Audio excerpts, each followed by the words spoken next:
Hi friends, പവിത്രത്തിലേക്ക് എല്ലാവർക്കും സ്വാഗതം. അങ്ങനെ വേദ വിക്രമിനായിട്ട് ചോറ് വിളമ്പാൻ പ്ലേറ്റ് എടുക്കുന്നതും വിക്രം വന്നിട്ട് ചോദിക്കുകയാണ്, നിർത്ത്, നീ ഇവിടെ എന്തെടുക്കുക? ഭക്ഷണം വിളമ്പാൻ പോകുന്നു. ആർക്ക്? നിങ്ങളല്ലേ പറഞ്ഞത് നിങ്ങൾക്ക് ഭക്ഷണം വിളമ്പാൻ?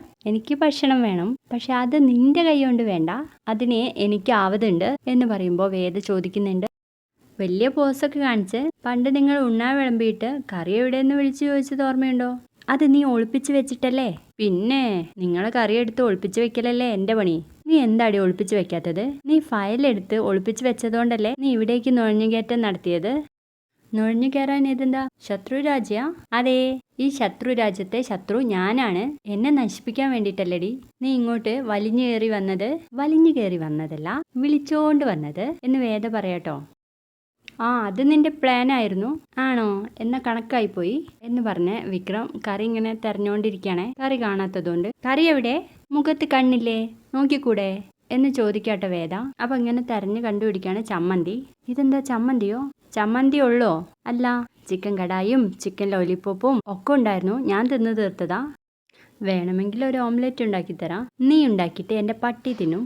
അയ്യോ, മൃഗങ്ങളെ ഞാൻ അപമാനിക്കാറില്ല എന്ന് പറയുമ്പോൾ വിക്രം ആ പ്ലേറ്റിലെ ചമ്മന്തിയും ചോറും എടുത്തിട്ട് മേശപ്പുറത്തേക്ക് പോവാണേ. എന്നിട്ട് വേദ അവിടെ നിന്ന് പറയുന്നുണ്ട്, നിങ്ങളിങ്ങനെ വലിച്ചു കീറുന്ന സ്വഭാവക്കാരനാണെങ്കിലും നിങ്ങളുടെ ഉള്ളിൽ നല്ലൊരു വിക്രം ജീവിച്ചിരിപ്പുണ്ടായിരുന്നു. ആ വിക്രമിനെ ഞാനായി ഇങ്ങ് പുറത്തെടുക്കും, നോക്കിക്കോ എന്ന് പറയുന്നുണ്ട് കേട്ടോ. എന്നിട്ട് വേദയും വിക്രമിൻ്റെ കൂടെ ചെന്ന് ഇരിക്കുകയാണ്. അപ്പോൾ വിക്രം ചോദിക്കും, നീ കഴിച്ചതല്ലേ? അതെ.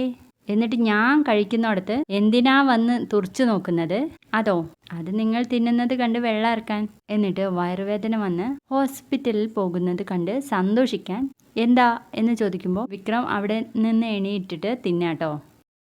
ഇതൊക്കെ കേട്ടിട്ട് നമ്മുടെ കമലയ്ക്കാണെങ്കിൽ ചിരിച്ചിട്ട് വയ്യാട്ടോ. അപ്പോൾ വേദ വിക്രമിനോട് പറയും, I am a Gen Z girl, എൻ്റെ ലെവലിലേക്ക് നിങ്ങളുടെ ലെവൽ ആവണമെങ്കിൽ കുറച്ചുകൂടി ഡെവലപ്പ് ആവാനുണ്ട്.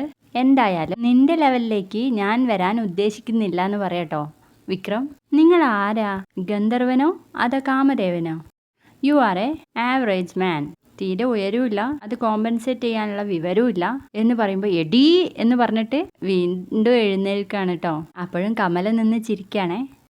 അപ്പോൾ വിക്രത്തിനോട് വേദ പറയുന്നുണ്ട്, ചോറും പ്ലേറ്റിൽ ഒരു ഉരുള കൂടിയല്ലേ ബാക്കിയുള്ളൂ, അതും കൂടെ കഴിച്ചിട്ട് ഈ പ്ലേറ്റ് കൊണ്ട് കഴുകി വെക്കണം. അരിക്കൊക്കെ ഇപ്പൊ നല്ല വിലയാന്ന് അച്ഛൻ പറയുന്നത് കേട്ടു. നമ്മളെ കൊണ്ട് ഇത് തന്നെയല്ലേ ചെയ്യാൻ പറ്റത്തുള്ളൂ, അപ്പൊ അത് വേസ്റ്റ് ആക്കണ്ട. അപ്പോൾ ഗുഡ് നൈറ്റ് എന്ന് പറഞ്ഞിട്ട് വേദ അങ്ങ് പോകും.